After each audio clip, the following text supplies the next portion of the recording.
السلام علیکم ورحمۃ اللہ وبرکاتہ۔ اعوذ باللہ من الشیطان الرجیم، بسم اللہ الرحمن الرحیم۔ درود پاک پڑھیں۔ اللہم صلی علی سیدنا مولانا محمد وعلی آلہ وصحبہ اجمعین۔ وضو کے فرائض، وضو میں 4 چیزیں فرض ہیں، جیسا کہ اللہ تبارک و تعالی نے قرآن مجید میں ارشاد فرمایا، یا ایھا الذین آمنوا اذا قمتم الی الصلاۃ فاغسلوا وجوہکم وایدیکم الی المرافق وامسحوا برؤوسکم وارجلکم الی الکعبین۔ اے ایمان والو، جب نماز کا قصد کرو تو اپنے چہروں کو دھو، دونوں ہاتھوں کو کوہنیوں سمیت دھو، سر کا مسح کرو اور دونوں پاؤں ٹخنوں سمیت دھو۔ اس آیت کریمہ سے وضو کے 4 فرائض ثابت ہوئے۔ پہلا فرض ہے پورے چہرے کا ایک بار دھونا۔ تو کسی بھی عضو کا ایک مرتبہ دھونا، جو مطلب جن اعضاء کا دھونا فرض ہے تو ان کا ایک بار دھونا فرض ہے اور 3 بار دھونا سنت ہے۔ تو اگر ایک مرتبہ اس نے دھو لیا کہ اس ہر بال سے دو بوند پانی کم سے کم ٹپک گیا، ہر عضو سے، ہر حصے سے کم 2 پانی بوند کی ٹپک گئی تو فرض ادا ہو جائے گا، لیکن جو سنت کا ثواب ہے وہ نہیں ملے گا۔ سنت کا ثواب کب ملے گا؟ جب ہر عضو کو 3 مرتبہ دھوئے گا۔ حضرت سیدنا عثمان غنی رضی اللہ تعالیٰ عنہ نے ایک مرتبہ وضو کے لیے پانی منگایا اور پہلے آپ نے گھٹوں تک 3 مرتبہ ہاتھ دھویا، کلی فرمائی، ناک میں پانی چڑھائے 3 مرتبہ کلی کی، 3 مرتبہ ناک میں پانی چڑھایا، پھر 3 مرتبہ اپنے چہرے کو دھویا، دونوں ہاتھ 3 مرتبہ کوہنیوں سمیت دھوئے اور سر کا مسح کیا، پھر دونوں پاؤں 3 مرتبہ ٹخنوں تک دھوئے۔ فرمایا کہ میں نے حضور صلی اللہ علیہ وسلم کو اسی طرح وضو فرماتے ہوئے دیکھا۔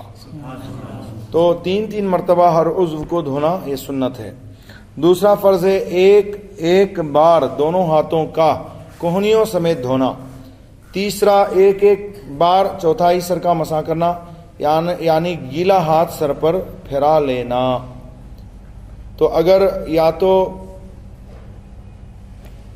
اعضاء کے دھونے کے بعد جو ہاتھ میں تری رہ گئی ہو، جو گیلا پن رہ گیا ہو، اس سے مسح کرے، یا پھر نیا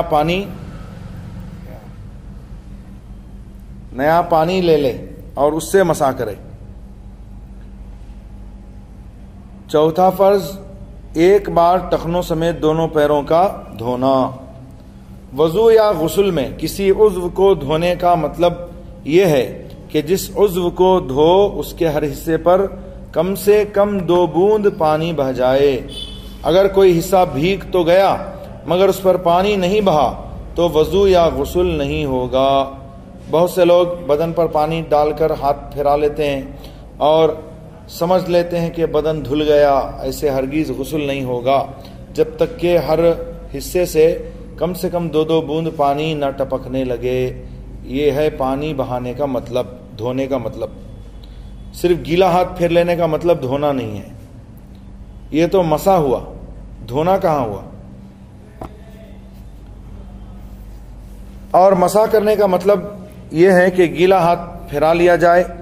سر کے مسح میں بعض جاہلوں کا طریقہ ہے کہ مسح کے لیے ہاتھوں میں پانی لے کر اس کو چومتے ہیں، کر کے پھر مسح کرتے ہیں۔ یہ ایک لغو یعنی بیکار کام ہے، اس کا کوئی مطلب ہی نہیں ہے۔ مسح میں گیلا ہاتھ سر پر پھیرا لینا چاہیے، یہی مسح ہے۔ وضو میں 16 چیزیں سنت ہیں۔ نمبر 1 وضو کی نیت کرنا۔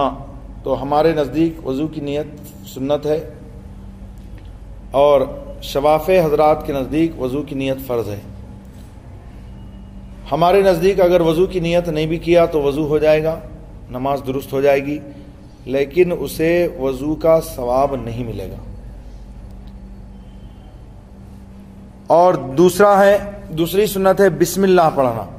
تو میں نے بتایا کہ سرکار دو عالم صلی اللہ علیہ وآلہ وسلم فرماتے ہیں کہ جس نے وضو کی ابتدا میں بسم اللہ الرحمن الرحیم پڑھی تو پورا بدن اس کا پاک ہو گیا، اور جس نے بسم اللہ نہیں پڑھی تو اتنا ہی پاک ہوا جتنا اس نے دھویا۔ نمبر 3 یعنی تیسری سنت، پہلے دونوں ہاتھوں کو 3 دفعہ دھونا۔ دونوں ہاتھوں کو 3 دفعہ دھونا سنت ہے۔ چوتھا مسواک کرنا، تو اگر مسواک نہ ہو تو انگلیوں سے دانت صاف کر لے۔ 5ویں سنت ہے داہنے ہاتھ سے یعنی سیدھے ہاتھ سے 3 مرتبہ کلی کرنا۔ کلی 3 مرتبہ داہنے ہاتھ سے کلی کرنے کا مطلب یہ کہ کلی کرنے کے لیے سیدھے ہاتھ سے پانی منہ میں ڈالنا چاہیے۔ ایسے ہی ناک صاف کرتے وقت بھی سیدھے ہاتھ سے ناک میں پانی چڑھانا چاہیے اور بائیں ہاتھ کی چھوٹی انگلی سے ناک صاف کرنا چاہیے۔ نمبر 6 داہنے ہاتھ سے 3 مرتبہ ناک میں پانی چڑھانا۔ 7ویں سنت بائیں ہاتھ سے ناک صاف کرنا۔ 8ویں سنت داڑھی کا انگلیوں سے خلال کرنا۔ کس سے خلال کرنا؟ انگلیوں سے۔ نمبر 9 ہاتھ پاؤں کی انگلیوں کا خلال کرنا، اور میں نے بتایا کہ انگلیوں کی گھائیوں میں ایک ہاتھ کی گھائیوں میں دوسرے ہاتھ کی انگلیاں داخل کرے، اس طرح سے اچھی طرح سے دونوں ہاتھوں کا خلال کرے۔ اور پاؤں دھونے میں بھی میں نے طریقہ بتایا کہ بائیں ہاتھ کی چھوٹی انگلی سیدھے پاؤں کی چھوٹی انگلی کے اندر داخل کر کے نکالے، پھر اس کے بازو والی، پھر اس کے بازو والی، اس طرح سے خلال کرتا ہوا بائیں پاؤں کی چھنگلیاں یعنی چھوٹی انگلی پر ختم کرے۔ یہ سنت طریقہ ہے۔ نمبر 10 ہر عضو کو ہر حصے کو 3 بار دھونا۔ ایک بار دھونا تو فرض ہے، 3 بار دھونا فرض ہے۔ تو اگر اتنا ہی پانی ہو کہ صرف وہ ایک ہی مرتبہ دھو سکتا ہے تو ایک ہی مرتبہ دھوئے، 3 مرتبہ دھونے کی اسے گنجائش نہیں ہے تو ایک ہی مرتبہ دھوئے، چونکہ وہ وہاں معذور ہے، پانی کی قلت ہے، نیت ہے سنت کی ادائیگی کی، انشاءاللہ ثواب پائے گا۔ نمبر 11 پورے سر کا ایک بار مسح کرنا۔ تو ایک مرتبہ مسح کرنے کا کیسے ہوگا کہ آپ اس طرح سے مسح کریں کہ انگلیاں اور یہ ہتھیلیاں دونوں سر کو مسح کرتے ہوئے پیچھے چلے جائیں، یعنی اس طرح سے ایک ہی مرتبہ انگلیوں سے اور ہتھیلیوں سے مسح کرتے ہوئے آپ گردن تک چلے جائیں، گدی تک چلے جائیں، پھر واپس لانے کی حاجت نہیں ہوگی۔ پھر اس طرح سے کلمہ شہادت کی انگلی آپ ناک کے کان میں اندر، کان کے اندرونی حصے کا اور انگوٹھے سے کان کے اوپری حصے کا مسح کریں۔ نمبر 12 ترتیب سے وضو کرنا، یعنی پہلے پاؤں دھونا بعد میں منہ دھونا۔ ہاں بول رہے ہیں، دیکھیے کیا سن رہے ہیں آپ لوگ۔ پہلے ہاتھ دھونا، پھر کلی کرنا، پھر ناک میں پانی چڑھانا، پھر چہرہ دھونا، پھر دونوں ہاتھ دھونا، پھر سر کا مسح کرنا، پھر دونوں پاؤں ٹخنوں سمیت دھونا۔ یہ ہے ترتیب سے وضو کرنا۔ تو ترتیب سے وضو کرنا بھی سنت ہے۔ اگرچہ پہلے پاؤں دھو لیا، بعد میں چہرہ دھویا، پھر ہاتھ دھویا، پھر مسح کیا، وضو تو ہو جائے گا لیکن خلاف ترتیب، خلاف سنت۔ اور اگر جان بوجھ کر ایسا کرے گا گنہگار ہوگا، تارک سنت ہے۔ نمبر 13 داڑھی کے جو بال منہ کے دائرے کے نیچے ہیں، ہے نا، یہ ان پر گیلا ہاتھ پھرا لینا۔ نمبر 14 اعضاء کو لگاتار دھونا، کہ ایک عضو سوکھنے سے پہلے ہی دوسرے عضو کو دھو لے۔ ایسا نہیں کہ چہرہ دھو کے بیٹھا رہے سیلنٹ، پھر اس کے بعد تھوڑی دیر کے بعد دونوں ہاتھ دھوئے، پھر سیلنٹ بڑھ رہے کہ وہ سوکھ جائے تو پھر پاؤں دھوئے۔ تو ایک عضو سوکھنے سے پہلے دوسرا عضو دھو لینا۔ نمبر 15 کانوں کا مسح کرنا۔ نمبر 16 ہر مکروہ بات سے بچنا۔ مکروہ بات کیا ہے؟ قبلے کی طرف کھنکار یا تھوک ڈالنا، بلغم ڈالنا، دنیا کی بلا عذر دنیا کی باتوں میں مشغول رہنا، وضو کا پانی گندی جگہ پر گرانا، وضو کے لیے نجس جگہ بیٹھنا، ننگا سر بیٹھ کر وضو کرنا، وغیرہ وغیرہ۔ وضو کے مستحبات، جو چیزیں مستحب ہیں اور مستحب کی تعریف اس سے پہلے میں نے بتائی، وہ کام جو شریعت کی نظر میں پسند ہو اور اس کے کرنے میں ثواب ہو، نہ کرنے میں کوئی عذاب نہ ہو۔ کرے گا تو ثواب پائے گا، نہیں کرے گا تو کوئی گناہ نہیں ہوگا، اس کو کہتے ہیں مستحب۔ تو وضو میں جو چیزیں مستحب ہیں ان کی تعداد بہت زیادہ ہے، جن میں سے کچھ ضمناً وضو کے طریقے میں ذکر ہو چکی، باقی کو اگر تفصیل کے ساتھ جاننا ہو تو بڑی بڑی کتابوں مثلاً استاذ الفقہا خلیفہ اعلیٰ حضرت صدر الشریعہ حضرت علامہ امجد علی خان رحمۃ اللہ علیہ کی مشہور زمانہ کتاب بہار شریعت کا مطالعہ کریں۔ بہرحال چند مستحبات یہ ہیں، جو اعضاء جوڑے ہیں مثلاً دونوں ہاتھ دونوں پاؤں، تو ان میں دہنے سے دھونے کی ابتدا کرنا سیدھے جانب سے، مگر دونوں رخسارے بلکہ ان دونوں کو ایک ہی ساتھ دھونا چاہیے۔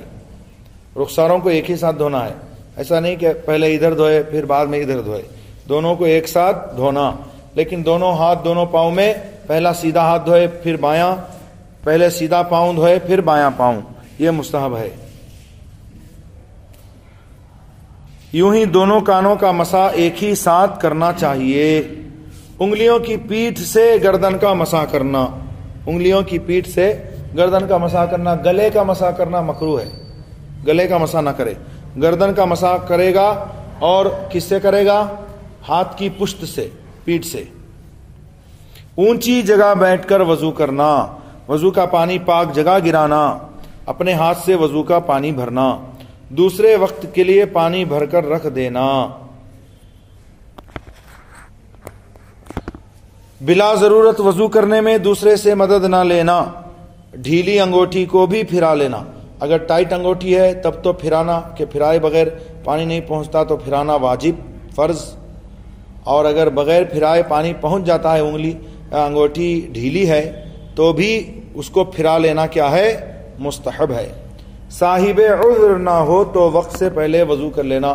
صاحب عذر کا مطلب کہ وضو اس کا ٹکتا نہیں زیادہ دیر، یا زیادہ پیشاب کی حاجت ہو جاتی ہے، یا ریاح کا غلبہ رہتا ہے کہ ہوا خارج ہو جاتی ہے، تو اگر عذر نہ ہو تو پہلے ہی وضو کر لینا، وقت سے پہلے مستحب ہے۔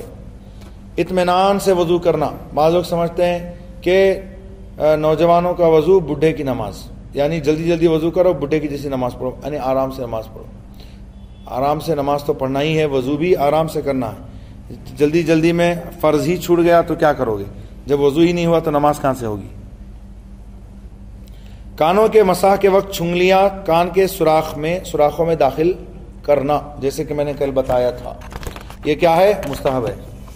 کپڑوں کو ٹپکتے ہوئے قطرات سے بچانا، اگر قطرے ٹپک جاتے ہیں تو گناہ تو نہیں ہوگا اس کو، لیکن مستحب ہے کہ اپنے کپڑوں کو وضو کے قطرات سے بچائے، کیونکہ وہ گناہ لے کر نکلتے ہیں۔ وضو کا برتن مٹی کا ہو، یہ بھی مستحب ہے۔ اگر تانبے وغیرہ کا ہو تو قلعی کیا ہوا ہو، قلعی جانتے ہیں نا؟ نہیں جانتے؟ بولتے ہیں نا اس کی قلعی کھل گئی۔ اب تانبے کے برتن میں قلعی نہیں کراتے، اس کو مار مار کے وہ یہ بناتے ہیں، اس کو پورا قلعی کراتے ہیں۔ تو تانبے کا برتن استعمال کرنا ہو تو اسے قلعی کرا لینا چاہیے، ہے نا؟ اگر وضو کا برتن لوٹا ہو تو بائیں طرف رکھیں، اگر وضو کا برتن تشت یا لگن وغیرہ ہو تو سیدھی طرف رکھیں۔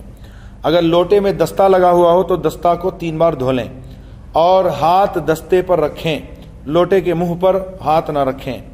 ہر عضو کو دھو کر اس پر ہاتھ پھیر دینا تاکہ قطرے بدن یا کپڑے پر نہ ٹپکیں، ہے نا؟ ہاتھ چہرہ دھویا تو ہاتھ پھرا دے، ہاتھ دھویا تو ہاتھ پھیرا دے، تاکہ اس کے قطرات وغیرہ بدن یا کپڑے پر نہ ٹپکیں۔ ہر عضو کو دھوتے وقت دل میں وضو کی نیت کا حاضر رہنا، ہر عضو کو دھوتے وقت بسم اللہ اور درود شریف اور کلمہ شہادت پڑھنا۔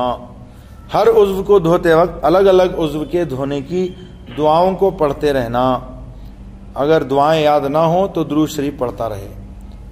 اعضائے وضو کو بلا ضرورت پہنچ کر خشک نہ کرے، بلکہ کچھ نمی باقی رہنے دے، بالکل اس کو سکھا نہ دے، کچھ نمی اس میں باقی رہنا چاہیے۔ وضو کر کے ہاتھ نہ جھٹکے کہ یہ شیطان کا پنکھا ہے۔ وضو کے بعد اگر مکروہ وقت نہ ہو تو 2 رکعت نماز پڑھ لے، اس نماز کو تحیۃ الوضو کہتے ہیں۔ اللہ تعالیٰ اپنے حبیب رؤوف و رحیم علیہ وعلی آلہ افضل الصلوات والتسلیم کے صدقے ہم سب کو ان باتوں پر عمل کی توفیق عطا فرمائے، اور زیادہ سے زیادہ علم دین سیکھنے، عمل کرنے اور دل و جان سے دوسروں تک پہنچانے کی توفیق عطا فرمائے۔ وصلی اللہ تعالی علی خیر خلقہ سیدنا محمد وآلہ وصحبہ اجمعین برحمتک یا ارحم الراحمین بحق لا الہ الا اللہ.